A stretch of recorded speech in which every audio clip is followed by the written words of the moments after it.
You know, Randy, a lot of comics have had some crummy jobs before they got famous, but today's legend really tops them all.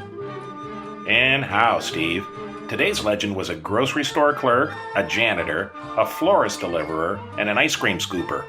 Jobs are funny. There are no hard, fast rules on making it to the top, but a pretty good rule of thumb is if you make it to age 35 and your job still involves wearing a name tag, well, you've probably made a serious vocational error somewhere along the line. I'm Randy Hodgins. And I'm Steve McClellan, and that was the acerbically funny Dennis Miller, who pokes fun at politicians, celebrities, and the absurdities of modern life. Born in Pittsburgh in 1953, Miller was raised in the suburbs by his single mom. After college and a series of dead-end jobs, he decided to try his hand at stand-up comedy, despite an early bout with stage fright. Miller started working clubs in his hometown, moved to New York City, and then returned to Pittsburgh as a local TV host. It was there that he befriended Jay Leno and Jerry Seinfeld, who helped him with gigs in LA, where Lorne Michaels saw him and offered the news anchor gig on Saturday Night Live, which then led to his first comedy record, the Off-White Album. I think the only more backward place I've ever been is West Virginia. I mean, this place makes Mayberry look like a think tank. I went to see Burt Reynolds' film Cannonball Run 2 in West Virginia. At the end of the movie, everybody broke up into individual discussion groups. Try to cut through some of that clever Reynolds subtext, the recurrent use of Deloise as a Christ figure.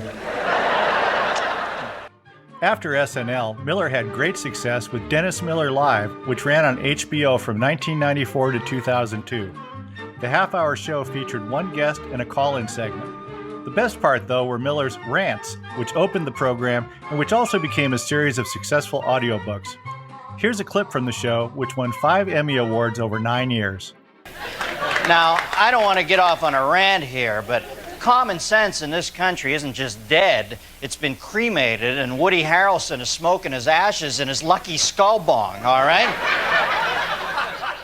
Following the 9/11 attacks in 2001, Miller became more active in conservative politics, openly supporting the Iraq War and alienating some of his more liberal fans.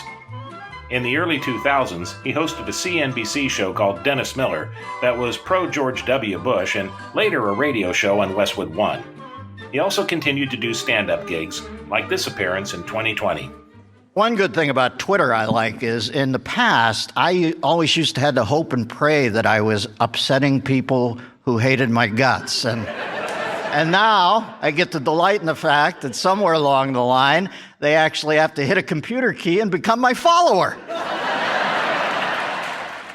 You can find out more about Dennis Miller and all our comedy legends, including video clips and extended audio cuts at laughtracksradio.com. Thanks for listening, and until next time, it's goodbye from me. And it's goodbye from him. Goodbye, everybody.